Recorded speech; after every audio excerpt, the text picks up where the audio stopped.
Pessoal, continuando o que eu estava falando, eu vou nesse vídeo aqui abordar os princípios do direito do trabalho. Veja que esse vídeo é provavelmente o mais importante entre os 4 que vocês vão assistir, porque ele abarca como, num guarda-chuva geral, as coisas no direito do trabalho funcionam. Toda a legislação é baseada nesses princípios. E aí a gente sabe que nessa perspectiva dessa disciplina, a gente enxerga trabalho como o uso dos recursos disponíveis para gerar valor para algo ou alguém. Ou seja, trabalho não é simplesmente gastar energia. Você trabalha quando você gera benefício para alguém com determinados recursos que tem à sua disposição.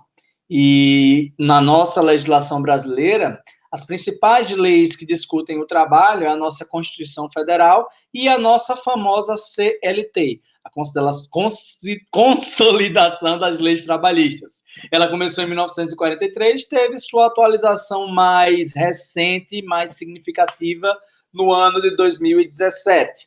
O fato é que há uma série de críticas em cima dessa reforma trabalhista que aconteceu. Não vou entrar nos aspectos, vamos dizer assim, problemáticos dessa discussão. Vou fazer uma exposição aqui nesse vídeo dos princípios gerais que ela tem.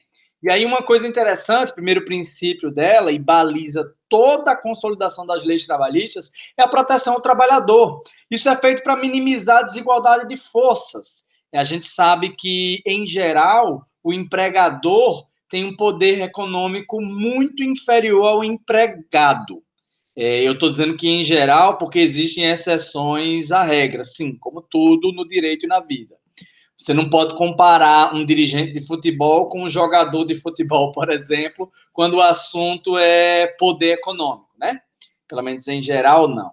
Mas no mundo, na nossa paróquia, no mundo real, vamos chamar assim, em geral existe uma desigualdade de forças muito grande e essas leis existem justamente para amenizar isso. O direito do trabalho é uma ciência do direito privado, mas que tem um pezinho no direito público porque ele coíbe, ele minimiza os excessos. E aí a gente tem princípios que é os que eu vou expor para vocês agora.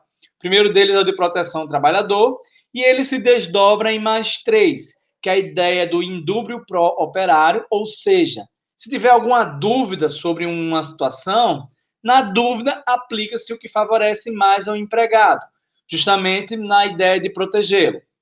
Outro ponto importante, a aplicação da norma mais favorável. Quando você tiver leis diferentes que regulam como funciona uma determinada categoria, aplica-se a norma que for mais benéfica a ela. Um terceiro, que parece muito com esse segundo, tem a ver com o quê? Tem a ver com alterações na mesma lei. Veja qual é a diferença do segundo e do terceiro.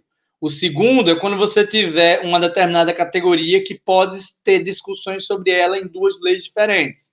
Na dúvida, aplica a lei melhor para ela. O terceiro ponto é diferente.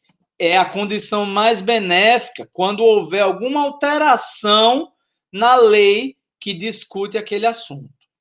O segundo princípio é o da primazia da realidade, ou seja, vale-se o que de fato acontece, não o que está escrito. Se meu empregador diz que eu trabalho de 8 da manhã até meio-dia, e na prática eu trabalho de 6 da manhã até 6 da noite, se eu judicializar o assunto, o que vale são a realidade dos fatos. Provavelmente eu, enquanto empregado, processando o meu empregador, eu vou pedir que olhe-se as câmeras, vou chamar uma testemunha que comprove que eu fazia aqueles trabalhos naquele horário e não no que a minha carteira de trabalho estava assinada. Outro ponto interessante é o princípio da continuidade. A continuidade diz respeito ao direito do trabalho como algo contínuo.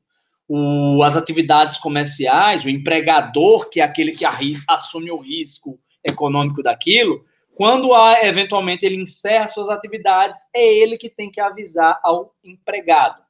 Ou seja, isso tem que ser claramente definido, porque na dúvida o contrato de trabalho se mantém.